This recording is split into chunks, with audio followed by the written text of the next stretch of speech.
में आप सभी का स्वागत है। मैं हूं आपके साथ नीतू शर्मा। सबसे पहले एक नजर सुर्खियों पर। कन्याकुमारी में रोड शो में बोले राहुल गांधी, पीएम मोदी और आरएसएस को नहीं करने देंगे तमिल संस्कृति का अपमान। मुख्यमंत्री अशोक गहलोत ने दी राज्य वित्त आयोग में 14 विभिन्न पदों के सृजन की मंजूरी। रिटायर्ड आईएएस बनालाल होंगे आयोग के ओएसडी। पूर्व मुख्यमंत्री वसुंधरा राजे की धार्मिक यात्रा को लेकर गरमाने लगी सियासत। वसुंधरा राजे के करीबी राजेंद्र राठौर ने जाने से किया इनकार। और राजस्थान विधानसभा में भाजपा विधायक को स्पीकर से उलझना पड़ा महंगा। वासुदेव देवनानी एक दिन के लिए सदन से निष्कासित। भाजपा ने किया वॉकआउट। कांग्रेस के पूर्व अध्यक्ष राहुल गांधी तमिलनाडु विधानसभा चुनावों के मद्देनजर कन्याकुमारी पहुंचे। कन्याकुमारी में एक रोड शो के दौरान राहुल गांधी ने प्रधानमंत्री नरेंद्र मोदी पर हमला बोला। राहुल गांधी ने कहा कि प्रधानमंत्री मोदी के मन में तमिल के लोगों के प्रति सम्मान नहीं है। हम मोदी और आरएसएस को तमिल संस्कृति का अपमान नहीं करने देंगे। राहुल गांधी ने प्रधानमंत्री मोदी पर हमला बोलते हुए कहा कि दिल्ली में सरकार तमिल की संस्कृति का सम्मान नहीं करती है। उनके पास एक मुख्यमंत्री है जो राज्य को प्रतिनिधित्व नहीं करता है। वे जो कहते हैं वो सब करता है। पुडुचेरी के पूर्व मुख्यमंत्री वी नारायण स्वामी ने गृह मंत्री अमित शाह को चुनौती दी है। नारायण स्वामी ने कहा कि अमित शाह ने कहा कि प्रधानमंत्री ने 15,000 करोड़ रुपए पुडुचेरी के विकास के लिए भेजे जो मुख्यमंत्री ने गांधी परिवार को दे दिए। शाह ने मुझ पर बेहद गंभीर आरोप लगाया है। मैं चुनौती देता हूं कि वे अपने बयान को साबित करें। अगर वो ऐसा नहीं कर पाते हैं तो फिर देश और पुडुचेरी की जनता से माफी मांगे। पुडुचेरी के पूर्व मुख्यमंत्री नारायण स्वामी ने कहा कि अगर गृह मंत्री अमित शाह मुझ पर लगाए गए आरोप साबित नहीं कर पाते हैं तो मैं मेरी और गांधी परिवार की छवि को नुकसान पहुंचाने के लिए झूठा बयान देने के खिलाफ आपराधिक मानहानि का मामला दर्ज करूंगा। अभिनेत्री कंगना रनौत की मुश्किलें बढ़ती दिख रही हैं। जावेद अख्तर द्वारा दायर मानहानि के मुकदमे में मुंबई मजिस्ट्रेट ने कंगना रनौत के खिलाफ जमानती वारंट जारी किया है। जावेद अख्तर ने कंगना पर उनकी छवि खराब करने का आरोप लगाया है। अंधेरी के मेट्रोपॉलिटन मजिस्ट्रेट कोर्ट ने कंगना रनौत के खिलाफ जमानती वारंट जारी किया है। अभिनेत्री को समन भेजे जाने के बावजूद कोर्ट में उपस्थित नहीं होने की वजह से कोर्ट ने वारंट जारी किया। मामले की अगली सुनवाई 26 मार्च को होगी। मुख्यमंत्री अशोक गहलोत ने राज्य वित्त आयोग में 14 नए पदों के सृजन की मंजूरी दी है। साथ ही मुख्यमंत्री ने छठे राज्य वित्त आयोग में विशेषाधिकार के पद पर सेवानिवृत्त आईएएस बनालाल को नियुक्त किए जाने के प्रस्ताव को भी मंजूरी दी है। मुख्यमंत्री अशोक गहलोत ने जन स्वास्थ्य अभियांत्रिक विभाग में अतिरिक्त मुख्य अभियंता के 2 पदों को मुख्य अभियंता तथा जल संसाधन, इंदिरा गांधी नहर, सिंचित क्षेत्र विकास एवं राज्य जल संसाधन व आयोजना विभाग में अधिशासी अभियंता के 9 पदों को अधीक्षण अभियंता के पदों में क्रमोन्नत करने के प्रस्ताव को मंजूरी दी है। पूर्व मुख्यमंत्री वसुंधरा राजे के देवदर्शन कार्यक्रम में राजनीतिक रंग उड़ना तय है। भाजपा और कांग्रेस के नेताओं के बीच इस यात्रा को लेकर सियासी वार पलटवार शुरू हो गया है। भाजपा नेता और उपनेता प्रतिपक्ष राजेंद्र राठौर ने कहा कि वे राजे की धार्मिक यात्रा में शामिल नहीं होंगे। ये यात्रा राजे का निजी कार्यक्रम है और किसी भी व्यक्ति को अपना निजी कार्यक्रम करने का पूरा हक है। वहीं कांग्रेस प्रदेशाध्यक्ष गोविंद सिंह डोटासरा ने राठौर के इस बयान पर तंज कसा है। उन्होंने कहा कि राजे की धार्मिक यात्रा में राठौर शामिल नहीं होने की बात कह रहे हैं। राठौर को क्या वसुंधरा राजे ने यात्रा के लिए आमंत्रित किया है, वे पहले यह स्पष्ट करें। वसुंधरा राजे की धार्मिक यात्रा पर मंत्री बीडी कल्ला ने भी बयान दिया। उन्होंने कहा कि मुझे नहीं पता वसुंधरा राजे किस प्रयोजन से ये यात्रा कर रही हैं। देखिए, धार्मिक यात्राएं जन जो है गुप्त है, इसलिए राजनीतिक यात्राएं अपनी जगह है। धार्मिक यात्राओं को आध्यात्मिक सुख के लिए, आध्यात्मिक लाभ के लिए, मोक्ष के लिए किया जाता है। तो वसुंधरा जी, राजनीतिक रूप देना चाहिए कि धार्मिक यात्राओं को? मैंने कहा ना कि उनकी यात्रा का क्या उद्देश्य हो तो वो जाने, लेकिन मैंने जो पढ़ा है अब तक उसमें ये है कि कोई भी व्यक्ति धार्मिक कृत्य करता है तो वो गुप्त रहना चाहिए। इंदिरा जी ने माउंट आबू में, हम लोग थे 84 में, गुजरने से 2 महीने पहले वहाँ पर रुद्राभिषेक किया था, लेकिन बहुत कम लोगों को पता है कि उन्होंने यहाँ आकर के रुद्राभिषेक किया था। इनको छोटा मोटा समझाइश कर जाएं और ये थोड़ी बहुत इनकी टूटत कम हो जाए तो प्रतिपक्ष की निभाने लायक ये लोग रह जाएं। आज प्रतिपक्ष की भूमिका निभाने लायक भी नहीं है।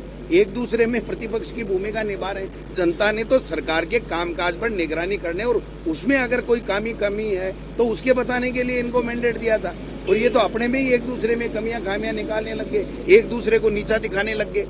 तो ऐसे में प्रतिपक्ष की भूमिका में जो उनका रोल होना चाहिए वो नहीं हो रहा। वसुंधरा जी धार्मिक यात्राएं निकाल रही हैं अब वो तो उनका व्यक्तिगत काम है, वो धार्मिक निकाले, राजनीतिक निकाले, वो तो इनको सोचना चाहिए, पूनिया जी को, राठौड़ साहब को, और इनको सोचना चाहिए क्या करना है क्या नहीं करना। मैं नहीं जाऊंगा उसमें। कौन वो ले जाए तभी तो जाए, ये भी तो सवाल है ना। उनसे पूछो आपको निमंत्रण तो दिया है क्या। विधानसभा में प्रश्नकाल शुरू होते ही भाजपा विधायक वासुदेव देवनानी स्पीकर सीपी जोशी से उलझ गए। दरअसल शून्यकाल शुरू होते ही वासुदेव देवनानी ने राजस्थान यूनिवर्सिटी के बाहर धरना दे रहे एबीवीपी छात्रों पर हमले का मामला उठाते हुए बिना अनुमति ही बोलने लग गए। स्पीकर सीपी जोशी ने खड़े होकर उन्हें टोका, इसके बावजूद भी उन्होंने बोलना बंद नहीं किया, वह स्पीकर से ही उलझ गए। इस पर स्पीकर ने कड़ा रुख अपनाते हुए देवनानी को एक दिन के लिए सदन से बाहर कर दिया। देवनानी को बाहर निकालने का प्रस्ताव सदन से पारित होते ही भाजपा के सभी विधायक सदन की कार्यवाही का बहिष्कार करके चले गए। आज लोकतंत्र की हत्या हुई है। जो एक चौथी बार का सदस्य हूं, मुझे सारे नियम बंधन पता है। जब आज एक छात्र संगठन के रात्रि को धरना दे रहे हैं लोकतांत्रिक ढंग से, रात्रि को जाकर के कुछ लोग उन पे जानलेवा हमला करते हैं और उन्हें खून निकलता है, उसके बाद जब थाने ले जाया जाता है उन्हीं को अरेस्ट कर लिया जाता है। इस प्रकार का विषय भी यदि सदन के अंदर स्थगन के माध्यम से नहीं आएगा तो फिर कौन सा विषय आएगा। इतना महत्वपूर्ण विषय पे भी जब उन्होंने अनुमति नहीं दी तो मैंने मर्यादाओं का पालन करते हुए उन्होंने स्थगन अस्वीकार करने के बाद 295 सारी सूची पढ़ ली। जब पहला स्थगन उन्होंने किसी को बुलाया तब मैंने खड़े होकर के अपना विषय रखना चाहा। उस पे उन्होंने जिस प्रकार का अपना निर्णय दिए, मैं समझता हूँ वो निर्णय ठीक नहीं है, लोकतंत्र के लिए भी ठीक नहीं है। और उसके लिए जो हमारे सदन के नेता और उपनेता अपना पक्ष रखना चाह रहे थे, उनको भी बार बार मैं आपका नाम पुकार दूंगा और उनको भी नहीं बोलने दिया जाए तो फिर आखिर विपक्ष कहाँ जाएगा। और ये आज से नहीं, मैं तो पिछले कई सत्रों से इस प्रकार का अनुभव कर रहा हूँ। आज राजस्थान की विधानसभा शर्मसार हुई है। हमारे वरिष्ठ विधायक वासुदेव जी देवनानी ने स्थगन प्रस्ताव के जरिए विद्यार्थी परिषद के विद्यार्थियों पर जो जिस प्रकार का कातिलाना हमला हुआ, स्थगन प्रस्ताव के माध्यम से वो बात सरकार की निगाह में लाने के लिए प्रस्ताव रखा। नियम 50 के अंदर प्रस्ताव रखना हमारा अधिकार है। अनुमति देने का अधिकार माननीय अध्यक्ष महोदय को है। माननीय अध्यक्ष महोदय ने जब अनुमति नहीं दी तो इन्होंने अपना प्रतिरोध किया। मेरे संसदीय जीवन में सैकड़ों बार इस प्रकार की बात हुई है। उत्तेजना और विषय को लेकर कई बार माननीय सदस्य वेल में भी आए हैं, परंतु संसदीय कार्य मंत्री ने जिस प्रकार कायराना तरीका लोकतंत्र की हत्या करके आनंद फानन में प्रस्ताव लेकर आए, हम आश्चर्यचकित हैं कि इस राजस्थान विधानसभा में ये नई परंपराएं भी प्रारंभ हो गई। ब्रूटल मेजोरिटी के आधार पर हमारे किसी भी मान्य सदस्य का लोकतांत्रिक अधिकार छीनने की कोशिश होगी तो पूरा विधायक दल प्रतिपक्ष के नेता की अगुवाई में एकमुखी होकर हम उसके लिए संघर्ष करेंगे। विधानसभा में ऐसे क्षण कई बार आते हैं और मैं सन 85 से विधायक हूँ। लगातार देख रहा हूँ, इससे भी अधिक घटनाएं इस हाउस में हुई है, इससे भी ज्यादा गंभीर घटनाएं न केवल इस नए विधानसभा में बाकी पुराने भवन में भी हुई है।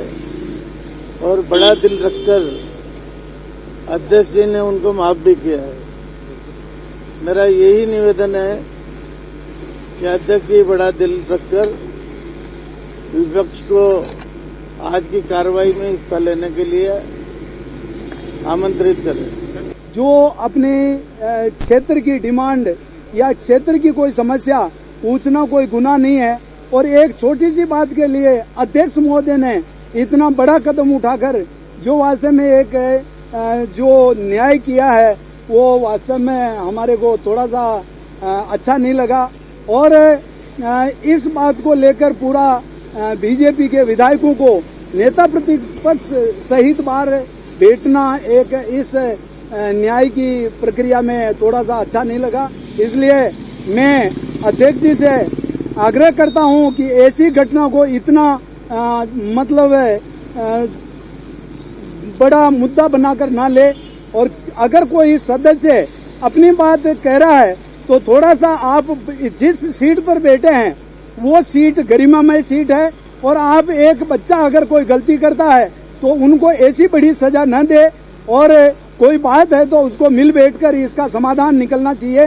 राजस्थान विधानसभा में शून्यकाल के दौरान प्रदेश में अवैध बजरी खनन का मुद्दा उठा। भाजपा प्रदेशाध्यक्ष सतीश पूनिया ने अवैध बजरी खनन का सवाल उठाया था। भाजपा विधायक सतीश पूनिया ने अवैध खनन को लेकर सवाल उठाया था। अवैध खनन को लेकर पूछे गए सवाल के जवाब में हस्तक्षेप करते हुए विधानसभा स्पीकर सीपी जोशी ने कहा कि अवैध खनन का मामला गंभीर है, सरकार और सदन दोनों ही इस मामले में गंभीर हैं। उन्होंने कहा कि इस तरह से सवालों का जवाब नहीं मिल पाएगा, इसके लिए अलग से चर्चा कराने की जरूरत है। भाजपा विधायक छगन सिंह राजपुरोहित ने टोल नाका का विरोध किया। अपना विरोध जताने के लिए छगन सिंह बैनर युक्त कपड़े पहनकर विधानसभा पहुंचे। उन्होंने कहा कि सड़कें खराब हैं, लेकिन इसके बाद भी टोल वसूल किया जा रहा है। विधानसभा के बाहर पत्रकारों से बातचीत में छगन सिंह राजपुरोहित ने बताया कि रोहित से आहोर होकर जालोर तक जाने वाली टोल रोड पूरी तरह खस्ता हाल है। इसके बाद भी 100 किलोमीटर के रोड पर 3 टोल के जरिए वाहन चालकों से वसूली की जा रही है। विधायक ने इस प्रकार के टोल पर की जा रही वसूली को पूरी तरह अवैध करार दिया। मेरी मांग ये है कि जो रोहित से और होते हुए जालोर वाला टोल रोड है, वहाँ 3 टोल नाके बने हुए, पूरा रोड टूटा हुआ है, आज दिन तक पेच वर्क भी नहीं किया। अब अगस्त 2020 को उसका रिन्यूअल का टाइम था, उसके ऊपर भी काम नहीं किया, फिर भी वहाँ अवैध वसूली हो रही है, फिरौती लग रही है लोगों को। वहाँ की जनता इतनी परेशान है, रोज आए दिन वो धमकियां देते हैं। वहाँ के लोग, वहाँ टोल वाले लोग धमकियां देते हैं, पैसे दो नहीं तो यहाँ से गाड़ियां नहीं जाने देंगे, पीट देंगे। ऐसी कई वारदातें हुई है। टोल संबंधित अधिकारियों को सूचना दी, पीडब्ल्यूडी, एक्शन, एसी सबको सूचना दी, पहले धरने भी दिए, लेकिन पेच वर्क तक भी आज तक दिन तक नहीं किया। भाजपा के राष्ट्रीय अध्यक्ष जेपी नड्डा 1 दिवसीय दौरे पर मंगलवार को जयपुर आ रहे हैं। यहां पर वे बिरला ऑडिटोरियम में आयोजित प्रदेश कार्य समिति बैठक को संबोधित करेंगे। नड्डा के दौरे से पूर्व भाजपा महिला मोर्चा की महिलाओं का कमल मेहंदी कार्यक्रम हुआ। इसमें भाजपा महिला मोर्चे के महिला सदस्यों ने राजस्थानी परंपरा के लिहाज से कमल मेहंदी की रस्म की। भाजपा प्रदेशाध्यक्ष सतीश पूनिया ने कमल मेहंदी अभियान में महिलाओं को संबोधित किया। पूर्व मुख्यमंत्री वसुंधरा राजे की अपने जन्मदिन से शुरू हो रही धार्मिक यात्रा देव दर्शन पर अब सियासत गरमाने लगी है। समर्थकों ने 5, 7 और 8 मार्च को 2 विधानसभा क्षेत्र के कार्यकर्ताओं से मुलाकात कार्यक्रम तय किया है। विधानसभा वार समर्थक नेताओं की भीड़ जुटाने और प्रमुख कार्यकर्ताओं को लाने की जिम्मेदारी सौंपी जा चुकी है। पूर्व परिवहन मंत्री यूनुस खान महीने भर में 4 दौरे कर चुके हैं। ताजा दौरा उन्होंने परसों किया और व्यवस्थाओं का जायजा लिया।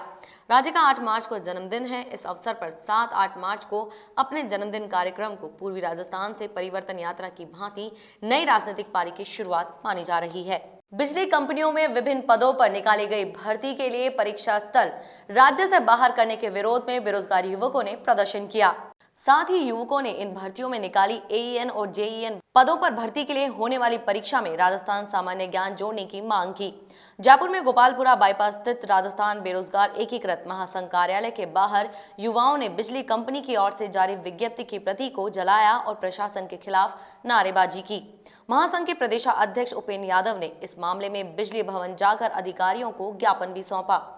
हमने प्रदर्शन किया है। जो ऊर्जा विभाग की जो विज्ञप्तियाँ जारी हुई थी, आयन चेंज सहित कई भर्तियों की विज्ञप्तियाँ जारी हुई थी, और उसमें जो एक उगली की प्रमाण था, 31 जो परीक्षा केंद्र है उसमें 21 परीक्षा केंद्र पंजाब, मध्य प्रदेश, गुजरात और न्यू दिल्ली में दिया गया और महाराष्ट्र में दिया गया। और इसके अलावा जो राजस्थान का सामान्य ज्ञान 60% जोड़ने की घोषणा की गई थी, वो घोषणा भी अधूरी है। राजस्थान का सामान्य ज्ञान भी हटा दिया गया, जिसको लेकर प्रदेश के बेरोजगार में आक्रोश है। आज हमने उन आदेश को चलाया है और जो अधिकारी तानाशाही करे, जो लापरवाही करे, इसके खिलाफ आवाज उठाइए। माननीय मुख्यमंत्री से निवेदन किया है कि राजस्थान के बेरोजगार में आक्रोश है, राजस्थान का सामान्य ज्ञान जल्द से जल्द जोड़ा जाए। आज ही उसका नोटिफिकेशन जारी किया जाए और जो परीक्षा केंद्र राजस्थान से बाहर दिए गए वो राजस्थान में दिया जाए, जिससे राजस्थान को बेरोजगारों का भला हो सके। अब यदि अधिकारी की तानाशाही नहीं समाप्त हुई और बेरोजगार को न्याय नहीं मिला तो आप लड़ाई का ऐलान किया। उपेंद्र यादव, राजस्थान बेरोजगार एकीकृत महासंघ।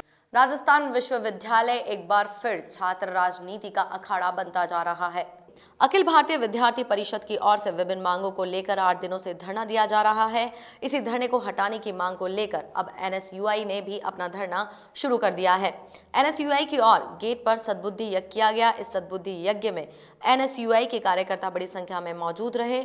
NSUI कार्यकर्ताओं ने आरोप लगाते हुए कहा कि ABVP की ओर से बिना अनुमति के पिछले 8 दिनों से यूनिवर्सिटी के गेट पर टेंट लगाकर धरना दिया जा रहा है।